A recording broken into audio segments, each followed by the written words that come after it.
நீங்க என்ன இது பாக்குறீங்க? இந்த மாதிரி இந்த ஸ்டீல் பேப்பரை முதல்ல தடை பண்ணணுங்க. ஹெல்த் மினிஸ்டருக்கு இந்த கவனத்துக்கு கொண்டு போங்க. இந்த மாதிரி தயவு செய்து இந்த பிளாஸ்டிக் கவர்ல கொடுத்தானா மக்களே நீங்க தயவு செய்து வாங்காதீங்க. மண்தார இலையில கட்டி கொடுக்க சொல்லுங்க. புரியுதுங்களா?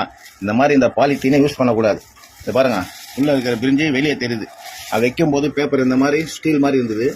கொஞ்ச நேரத்துல சூட்ல பாருங்க பின்னால இருக்கிற பிரிஞ்சு இங்க தெரியுது. புரியுதுங்களா? தெளிவா காட்டுறேன். இதெல்லாம் நம்ம வயிற்றுல போச்சுன்னா என்னங்க ஆகுறது? இது எல்லா குரூப்புக்கும் இந்த வீடியோ பரப்புங்க. அப்படியே பாருங்க, தெரியுதுங்களா? இந்த ஸ்டீல் பல பழகுது. இந்த பாருங்க, இதுல இருக்கிற சில்வர் எல்லாமே வந்து போச்சு வெளியே.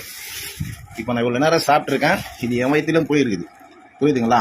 இது கொஞ்சம் கவனமா பாருங்க. இது எப்படி அனுமதி கொடுக்குறானுங்க? இது முதல் வரைக்கும் எடுத்துட்டு போங்க. எல்லாருமே சாப்பிட்ற குழந்தைங்கலாம் இதனால வயிற்று உபாதைகள் பல தடுக்க முடியாத நோய்கள்லாம் வருது. பாத்தீங்களா? இதுல இருந்து சில்வர் எங்கேயா போச்சு? இதெல்லாம் சுகாதாரத்துறை கண்ணு தெரியாதா? இதெல்லாம் நீங்க